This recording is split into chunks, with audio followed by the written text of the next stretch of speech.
Soalan tentang pengundi muda, Ustaz tak? Ya. Ustaz Kamruzaman ni sebenarnya bukanlah asing bagi saya. Beliau adalah salah seorang pensyarah saya semasa belajar di Uniza, Kuza dulu, Kuza. Jadi bila sepetah sekali ni jadi soalan tadi tu macam soalan exam.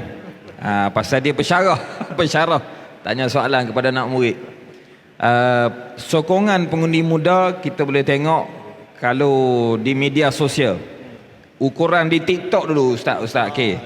TikTok ni maknanya sokongan kepada PN tu sangat positif.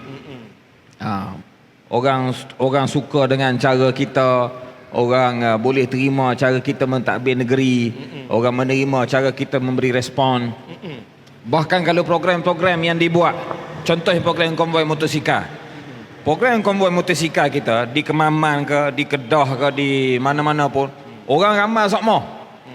Dan orang mari ramai ni kita tak bayar pitih pun. Tak bayar sabuk.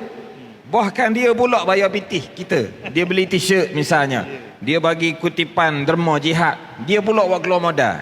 Jadi kalaulah orang muda hadir program-program kita tanpa kita bayar, mereka pula yang mengeluarkan bayaran, menunjukkan mereka memang hadir seikhlas hati, memang sungguh-sungguh nak memberi dukungan, sokongan, kemenangan kepada Perikatan Nasional dan PAS dalam pilihan raya kecil khusus di Kemaman ni. Tu bacaan kita.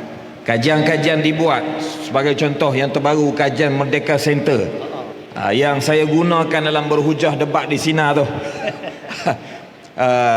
Merdeka Center ni agensi yang banyak mengkaji perkembangan-perkembangan politik.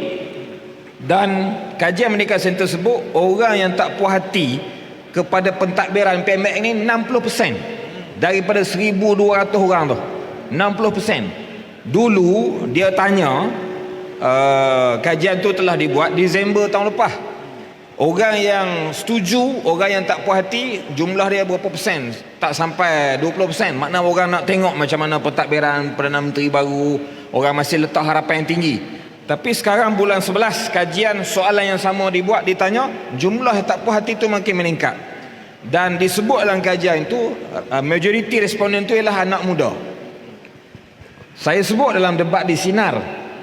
Kemudian rakan panel kata tak boleh pakai tu kutip tepi jalan. Kita pun pelik juga, dulu dia lah juga yang pakai, kawan-kawan dia pakai data Merdeka Center tu. Lepas tu bila hari ni data tu tidak memihak kepada dia, dia kata tak boleh kutip data tepi jalan. Saya pun tak tahulah. Lepas tu dia tanyalah Merdeka Center. Jadi itu sebagai salah satu ukuran.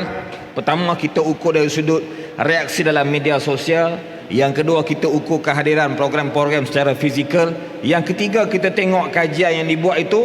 Maka ketiga-tiga ni jawapannya Ustaz Kamruzaman, anak muda masih bersama dengan kita sebab isu-isu utama negara, isu-isu utama anak muda tak selesai lagi. Rumah payah nak boleh, makan nasi cari beras kedai tak ada jual, beli makanan harga makin mahal.